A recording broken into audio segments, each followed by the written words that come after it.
Assalamualaikum teman-teman, selamat berjumpa lagi dengan saya Abdul Rahman.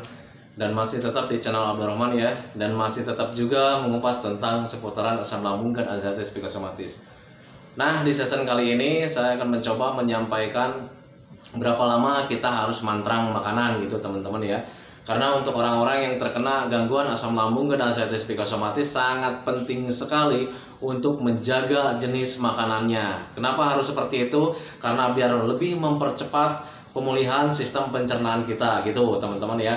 Tetapi kadang kalau misalkan kita sudah lama mengalami gangguan asam lambung dan arthritis psikosomatis, sudah terlalu lama menjaga jenis makanannya, sudah lama mantrang makanannya, kadang suka timbul rasa penasaran dan suka timbul pertanyaan-pertanyaan ya teman-teman ya. Berapa lama kita harus mantrang makanan gitu teman-teman ya. Nah, bagi teman-teman yang sering mengalami tentang permasalahan pemikiran tentang berapa lama kita harus mantrang makan gitu teman-teman ya, tonton videonya sampai habis, jangan di skip biar kalian itu lebih paham, lebih mengerti, biar kalian itu nanti lebih tahu gitu teman-teman ya, kapan kita harus mulai bisa makan-makan yang lain gitu teman-teman ya. Nah, bagi teman-teman yang baru bergabung juga dimohon ya, kalau seandainya kalian mau bertanya tentang seputaran asam lambung dan arthritis psikosomatis, alangkah baiknya kalian tonton dulu video-video saya yang sebelumnya. Karena untuk seputaran asam lambung dan arthritis psikosomatis semuanya sudah saya share gitu teman-teman ya. Dari mulai cerita saya yang terkena gangguan asam lambung dan arthritis psikosomatis di awal-awal sampai membaik sudah saya share ya, sudah saya jelaskan di situ. Kemudian macam-macam sensasi yang saya rasakan, sensasi-sensasi yang sangat nikmat sekali, itu juga sudah saya ceritakan gitu teman-teman ya.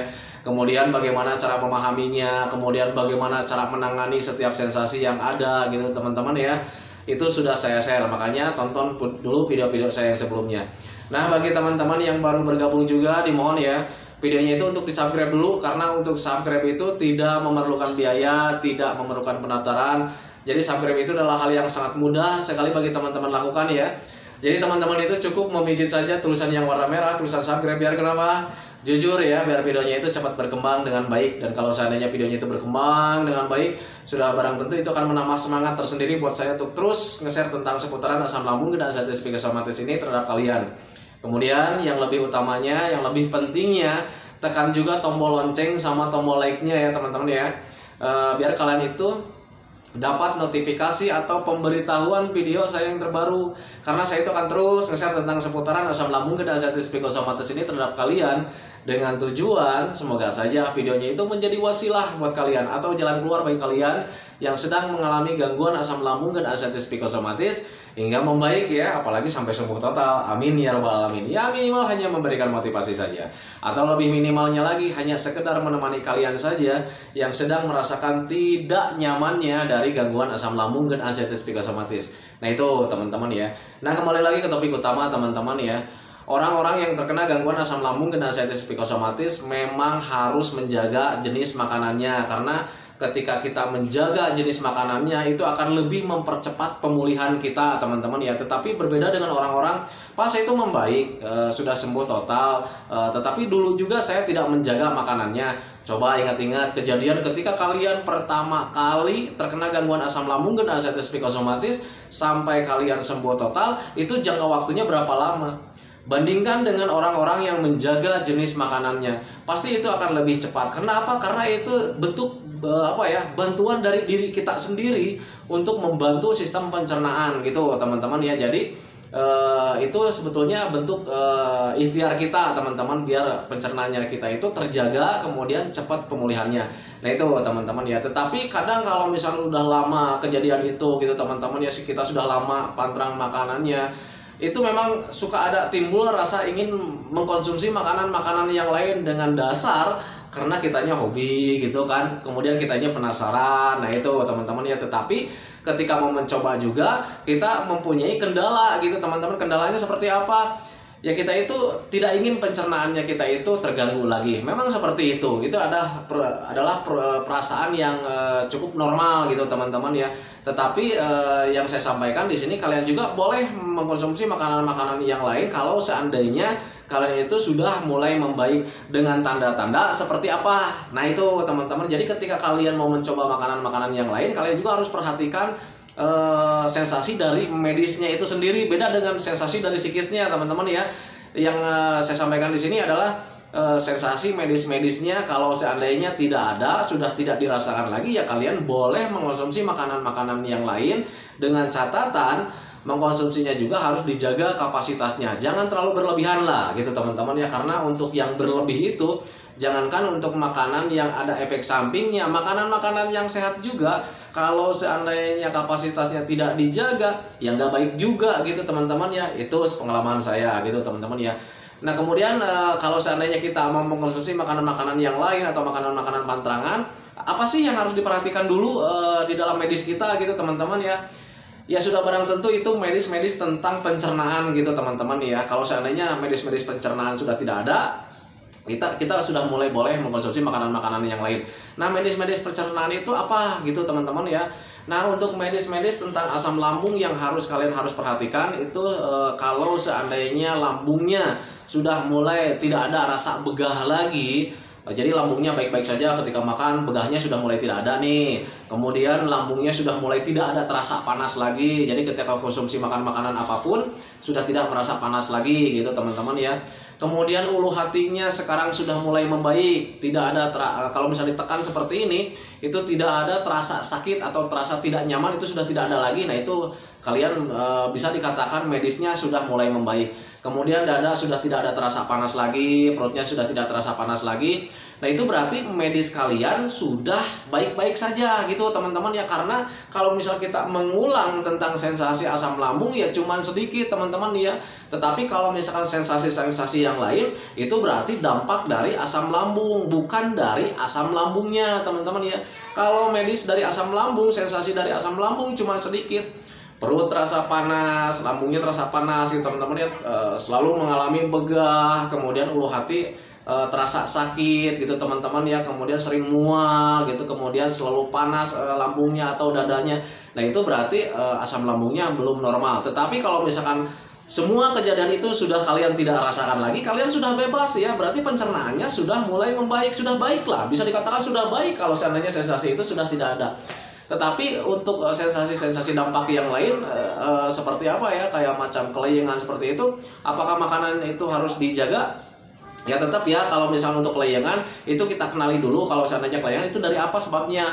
Oh itu masih kekurangan gizi, berarti itu kalian sudah tidak bisa menjaga makannya lagi, ya makan aja bebas ya, cuman dengan kapasitas yang baik-baik saja, dengan kapasitas yang sewajarnya saja gitu teman-teman. Jadi kalau misalkan kalian bertanya tentang Pak mulai sampai kapan nih saya menjaga makannya, kalian harus menjaga jenis makanannya selama medisnya, sensasi medisnya itu masih ada gitu teman-teman ya. Berbeda kalau sensasi medisnya sudah tidak ada, yang saya katakan tadi kayak macam kembung, begah, kemudian rasa panas di lambungnya atau di perutnya, kemudian dada panas, kemudian esofagusnya sering mengganjal, sering mual. Nah itu cuman itu saja sih sebetulnya ya. Kalau seandainya kejadian itu sudah tidak ada, kalian bebas lagi makan. Nah itu teman-teman ya. Nah tetapi untuk setiap orang itu berbeda jangka waktunya. Jadi untuk jangka waktu itu tidak bisa ditentukan teman-teman. Jadi kadang ada orang yang yang sudah tidak mempunyai sensasi seperti itu 3 bulan sudah tidak punya sensasi itu, ya berarti kalian sudah bebas. Ada juga orang yang selama 8 bulan misalkan, Pak ini saya udah 8 bulan kok sensasi itu masih tetap datang kayak macam begahnya gitunya. Ya itu berarti asam lambung kalian belum membaik teman-teman. Ya berarti masih tetap harus menjaga jenis makanannya, itu masih tetap bisa mantrang gitu teman-teman. Ya jangan terlalu kalian mengandalkan emosi, egois gitu teman-teman. Mentang-mentang ini asam lambung dan ansetis psikosomatis tidak berbahaya, jadi kalian itu makannya sembarangan gitu ya. Tapi itu tetap tergantung daripada kalian. Kalau misal kalian lebih memilih untuk mengkonsumsi makanan, lebih ingin mencari kebebasan tentang makan, ya silakan saja. Tetapi kalian juga harus menerima konsekuensinya gitu teman-teman ya. Konsekuensinya seperti apa? Ya untuk sensasi asam lambung dan ansetis psikosomatis akan agak lama juga kalian hadapi gitu teman-teman ya. Nah itu jadi kembali lagi ke masing-masing lah. Tetapi untuk saya pribadi waktu itu, karena memang ingin cepat membaik, ya saya jaga pola makannya teman-teman ya. Nah itu untuk jenis makanannya. Nah untuk pantrangan itu berbeda dengan 3P teman-teman. Kalau pantrangan itu menjaga jenis makanannya, tetapi kalau untuk 3P pola makan dijaga, jadi jam makannya tetap dijaga ya. kemudian pola hidupnya juga tetap dijaga. Walaupun kalian sudah membaik total, sudah sembuh total, tetap 3P-nya harus kalian jaga gitu teman-teman ya. Bukan berarti kalian harus menjaga jenis makanannya. Kalian sudah bisa mulai mengkonsumsi makanan-makanan yang lain, tetapi untuk 3P-nya tetap kalian harus jaga. Nah, bagaimana dengan 3P yang sudah sembuh sama 3P yang belum sembuh? Nah, kalau 3P yang sudah sembuh itu kalian bebas makan, tetapi jam makannya tetap dijaga. Tetapi bagi orang-orang yang belum sembuh medisnya, jam makannya dijaga, kemudian jenis makanannya dijaga, yaitu yang namanya kita tuh harus mantang makanan. Nah itu teman-teman ya. Dan kemudian untuk orang-orang yang terkena gangguan asam lambung dan anxiety psikosomatis, kalau sudah mulai membaik, apakah sudah bisa makan sambal? Sudah barang tentu bisa teman-teman ya. Semua makanan kita itu bisa kita konsumsi kalaupun sudah sembuh total gitu teman-teman. Tetapi kalau bagi yang belum sembuh juga, kalian boleh makan sambal ya teman-teman ya. Cuman konsekuensinya kembali lagi, apakah kalian bisa menerima kalau seandainya perutnya menjadi panas gitu teman-teman ya. Karena untuk perut panas itu hal yang sangat wajar sih menurut saya gitu teman-teman ya. Ketika sebelum terkena gangguan asam lambung dan anxiety psikosomatis, ketika makan sambal juga itu perut terasa panas. Coba ingat-ingat, kita flashback kejadian yang dulu. Sebelum terkena gangguan asam lambung dan anxiety psikosomatis, kalau misalkan kita makan bakso gitu teman-teman ya, baksonya itu pedasnya banyak, apalagi ini perempuan ya. Itu kadang kalau misalkan kelebihan pedasnya itu perut terasa panas. Nah itu teman-teman ya. Nah tetapi ketika kita sekarang sedang mengalami gangguan asam lambung dan anxiety psikosomatis, perut terasa panas itu menjadi hal yang sangat besar. Kenapa seperti itu? Karena pikiran kita sudah mulai sensitif teman-teman ya. Ada ketakutan tersendiri gitu teman-teman ya. Jadi tubuh kita itu menjadi waspada. Baik tubuhnya, baik perasaannya, baik pemikirannya itu sangat waspada, sangat sensitif sekali. Jadi ketika perut panas, kita berpikirnya, aduh ini apalagi. Padahal itu kejadian yang sangat lumrah teman-teman ya. Kejadian rumahan dulu juga sebelum terkena gangguan asam lambung dan anxiety psikosomatis, ketika mengkonsumsi pedas yang terlalu berlebih itu menjadi panas gitu teman-teman ya. Tetapi kalau misalnya sekarang Pak, saya itu makannya pedasnya itu cuma sedikit, tetapi kok sekarang itu makan pedas sedikit saja, itu perut saya itu menjadi panas. Ya wajar, karena kembali lagi nilai sensitif kalian itu sekarang itu sedang tinggi-tingginya. Jangankan untuk pedas nih ya. Ini coba ingat-ingat, orang-orang yang terkena gangguan asam lambung dan anxiety psikosomatis, jangankan hal yang sangat besar, hal sepele saja. Kalau misalnya kita nongkrong depan rumah gitu teman-teman ya, kemudian ada semilir angin, itu terkena kulitnya itu sangat terasa sekali. Walaupun itu hembusan anginnya itu sekecil apapun, itu sangat terasa sekali di kulit itu. Nah itu berarti sensitif kitanya sedang benar-benar tinggi teman-teman ya. Waspada kita itu semakin meningkat teman-teman ya. Nah apakah kewaspadaan yang sangat tinggi itu, apakah nilai sensitif kita yang sangat tinggi itu apakah berbahaya? Tidak teman-teman ya, karena itu sistem pertahanan tubuh gitu teman-teman ya. Itu tanpa kita sadari, tanpa kita rencanakan, itu sistem pertahanan tubuh. Ketika ada sesuatu yang terjadi, kita merespon dengan sendirinya. Itu tidak berbahaya, cuman mengganggu saja. Mengganggu terhadap apa? Ya mengganggu terhadap kitanya sendiri. Jadi ketika ada sedikit aja yang menimpa sama kita itu menjadi was-was, kita itu menjadi bingung, ada apa lagi ini gitu teman-teman ya. Nah itu, padahal kalau misalnya sensitif kalian tidak terlalu tinggi, apapun yang terjadi kalian cuek-cuek saja. Nah itu teman-teman, itu perbedaan ketika sudah terkena gangguan asam lambung dan anxiety psikosomatis. Tetapi Pak, apakah sensitif ini akan kembali normal lagi kayak dulu lagi yang super cuek gitu teman-teman ya? Sudah pasti teman-teman ya, sudah pasti kalian itu akan kembali lagi kayak dulu. Karena memang kalian itu sehat sih sebetulnya ya, sehat. Cuman kita itu harus melatihnya lagi. Melatihnya dengan cara apa? Membiasakan diri lagi teman-teman ya, membiasakan diri lagi. Cuman saya sarankan untuk keburukannya jangan dibiasakan lagi. Takutnya nanti kejadian yang dulu, keburukan kalian yang dulu itu terjadi lagi gitu teman-teman ya. Nah itu teman-teman, makanya sadarilah ke sana gitu teman-teman ya. Nah makanya bagi teman-teman yang bertanya tentang seputaran asam lambung, Pak, asam lambung itu apakah berbahaya? Saya katakan tidak teman-teman ya, asam lambung itu tidak berbahaya. Tetapi Pak, banyak sekali nih orang-orang yang meninggal gara-gara asam lambung. Tidak ada teman-teman ya, tidak ada orang-orang yang meninggal gara-gara gangguan asam lambung dan anxiety psikosomatis. Ada juga kalau seandainya orang itu meninggal dengan penyerta yang lain, penyakit yang lain. Nah itu, tetapi kalau misalnya kalian paham, kalian mengerti tentang asam lambung GERD anxieties psikosomatis, itu tidak berbahaya. Kalau misalnya saya ngomong kayak macam begini salah, silakan kalian tanyakan sama dokter ahli spesialis gastro ya. Nah kalau misalnya kalian bertanya sama dokter ahli spesialis gastro, itu pasti kalian ditertawakan teman-teman ya. Karena apa? Karena dulu juga saya pernah menanyakan gitu teman-teman ya.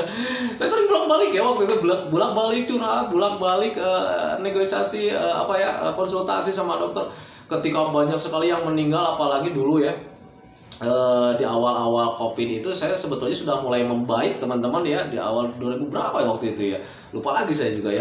Nah ketika mendengar tetangga yang ada yang meninggal nih, saya tanya karena penasaran, kenapa asam lambung katanya gitu. Saya pergi lagi ke dokter waktu itu menanyakan, nggak ada sejarahnya katanya asam lambung membuat orang meninggal katanya gitu. Ada juga mungkin dia sakitnya yang lain gitu teman-teman ya. Jadi ketika dia sakit yang lain, banyak pikiran, akhirnya dia itu kena asam lambung, akhirnya semakin parah, dan penyakit yang penyertanya yang di awal-awal itu semakin memburuk gitu teman-teman ya, akhirnya meninggal. Itu bisa saja ke sana.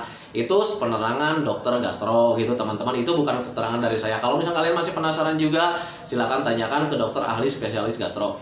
Dan kalau misalkan untuk asam lambung dan anxieties psikosomatis bisa menyebabkan meninggal, itu saya katakan tidak, karena saya juga mendapat keterangan dari dokter juga gitu teman-teman ya.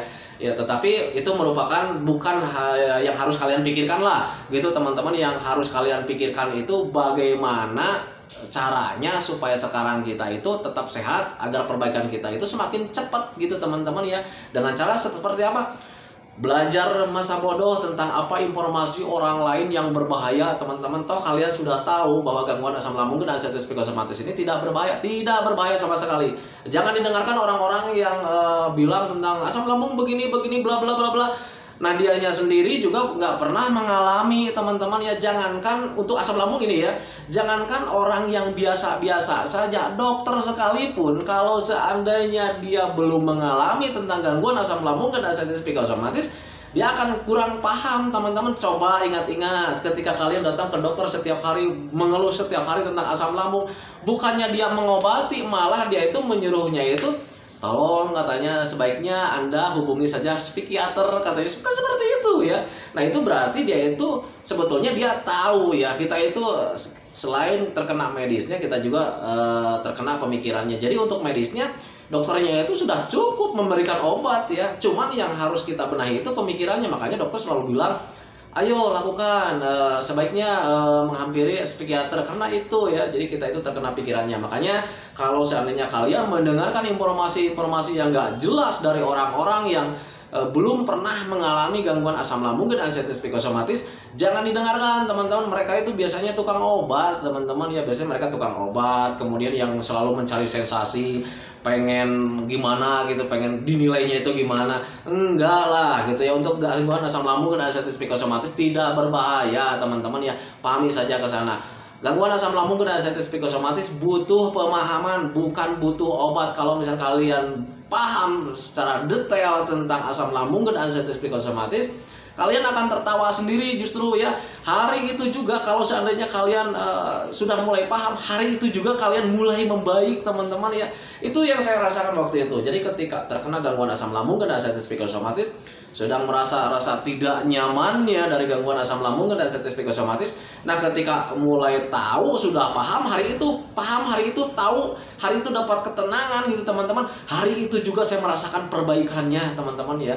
Nah itu sifat-sifat gangguan asam lambung dan anxieties psikosomatis. Jadi ketika kalian mulai paham, mulai mengerti, kalian akan tertawa sendiri dan kalian sudah tidak rindu lagi yang namanya obat gitu teman-teman ya. Karena jujur untuk sepengalaman saya, alangkah baiknya gangguan asam lambung dan anxieties psikosomatis ini diobati tanpa obat, tanpa herbal sekalipun, hanya butuh penanganannya secara biasa saja gitu teman-teman ya. Nah itu teman-teman, video dari saya seputaran tentang sampai kapan sih kita harus harus pantrang makanan. Sekali lagi saya jelaskan, kalian mantrang makanan itu sampai benar-benar sensasi medisnya sudah hilang. Kalau sensasi medisnya sudah tidak ada lagi, ya kalian sudah bisa memakan makanan yang lain, dengan catatan jaga juga kapasitasnya, jangan berlebihan, karena untuk yang berlebihan itu jangankan untuk makanan yang ada efek sampingnya, makanan yang sehat juga kalau seandainya kita konsumsi dengan berlebihan itu tidak baik juga. Nah, kemudian macam-macam sensasi dari medis yang kalian harus perhatikan itu kalau seandainya ingin mengkonsumsi makanan-makanan yang lain, itu kalau seandainya kalian rasa kembungnya sudah tidak ada, rasa begahnya tidak ada ya. Kemudian sudah tidak merasakan panas di bagian perut atau di lambungnya atau di dadanya, itu sudah tidak ada gitu teman-teman ya. Kemudian esopagusnya sudah tidak terasa sakit lagi. Esofagus itu ulu hati ya teman-teman ya, semacam klep.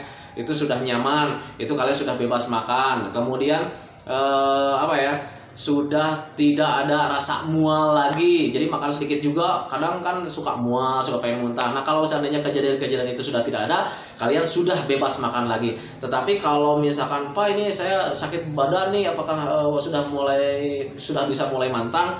Itu kan sakit badan bukan dari pencernaan, itu sakit badan itu dari penagangan otot karena kita banyak berpikir. Jadi untuk makan sudah mulai bebas. Nah itu teman-teman, jadi untuk makan bebas itu kalau seandainya tadi ya, sensasi yang tadi, perutnya sudah tidak mulai panas, kemudian tidak ada kembungnya, tidak begah lagi, tidak merasa perih, kemudian esopagusnya sudah mulai nyaman, jadi kalau ditekan itu tidak merasa sakit lagi, kemudian dadanya tidak merasa panas. Cuman itu saja sih sebetulnya. Kalau kejadian itu sudah tidak ada, kalian boleh mengkonsumsi makanan-makanan yang lain, hobi-hobi yang lain boleh kalian makan, itu sudah bebas gitu teman-teman, dengan catatan kapasitasnya tetap dijaga gitu. Itu sepengalaman saya. Nah itu teman-teman ya. Nah itu teman-teman video dari saya, semoga saja videonya itu menjadi wasilah buat kalian, semoga saja videonya itu menjadi pencerahan buat kalian.